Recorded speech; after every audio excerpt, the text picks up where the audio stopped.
আসসালামু আলাইকুম সবাইকে। এই মুহূর্তে আমি দাঁড়িয়ে আছি কুমিল্লার প্রবেশদ্বার যেটাকে বলে শাসনগাছার ফ্লাইওভারের একদম উপরে।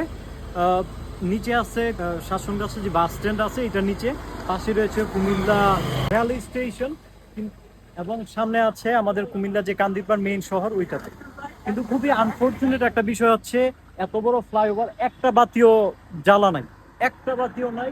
এটা শুধু আজকেই না, আমি কুমিল্লা শহরে কয়েকদিন হলো আসছি, ইভেন এই মাসে কয়েকবার আসা হয়েছে, কিন্তু প্রায় সময় দেখি বাতিগুলো অফ। এটা খুবই আনফরচুনেট বিষয় হচ্ছে বাংলাদেশের অনেক বিভাগীয় শহর, শুধু শহর না, অনেক বিভাগীয় শহর থেকেও কুমিল্লা অনেক সাইড দিয়ে এগিয়ে। চিকিৎসা বলেন, স্বাস্থ্য বলেন, শিক্ষা বলেন, প্রতিটা সাইড কুমিল্লা এগিয়ে, কিন্তু এই বিষয়টা খুবই আনফরচুনেট।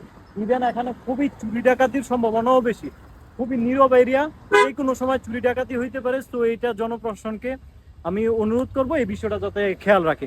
আর যেহেতু কুমিল্লা একটা সিটি কর্পোরেশন, এটা তো অবভিয়াসলি থাকা প্রয়োজন। কুমিল্লা একটা সিটি কর্পোরেশনের অবস্থা এরকম হইতে পারে না, বাতি নিভে থাকবে, বাতি আছে বাট লাইট জ্বালানো নাই। তো এটা কুমিল্লার যারা দায়িত্ববান আছেন, ইভেন মেয়র সাহেব আছেন, তারা এটা দেখবেন বলে আশা করি। ধন্যবাদ।